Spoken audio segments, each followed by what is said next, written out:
करण्याचा काय प्रॉब्लेम आहे? त्यांचं म्हणणं असं आहे की तिथे सिलेंडर आहे, 150 मीटरच्या आत आहे. मी म्हटलं हे पण रेग्युलेशन फक्त मलाच लागू होतात, बाकीच्यांना लागणार होता.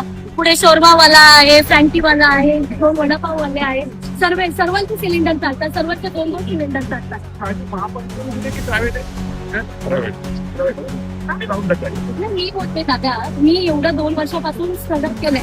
नवरात्रीला बंद, दिवाळीला बंद, गणपतीला बंद. असं होऊ शकत नाही या रस्त्यावर कोण पैसे नाही घेतला का? विदाऊट पैसे कोण लावून देणार नाही. जागेवाले स्वतःला शाली समजणार आहे, भैया लोक स्वतःला शाली समजणार. पाठी माझा एकटीचा धंदा बंद करणार ना दादा, पाठी राहून काढणार, हसणार माझ्यावर. माहिती आहे का तुम्हाला? हा हे बघा, हे कितना विकणार आहे. हा हे इथं बघा, इथं बघा, इथे 2 नंबरचे धंदे करणारे लोक बसतात. इथे सगळे पेवडे लोक बसतात. मी याच्यात येऊन धंदा केलाय दादा.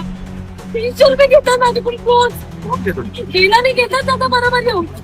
रोज हा मी म्हटलं माझी ऐपत नाही तेवढी द्यायची तरी घेतात. कोण घेतो? महापालिकेवाले सर्वांचे जातात, पोलिसांचे जातात, केडीएमसीचे जातात, सर्वांचे जातात. आणि सर्व येऊन मला विचारतात रात्रीचं तुला परमिशन भेटली आहे का इथे?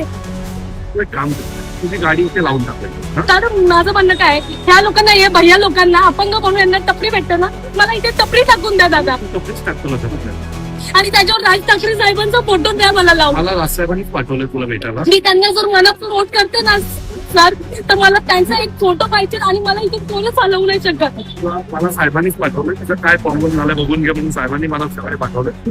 तू गाडी टाका, बाकी मी बघ.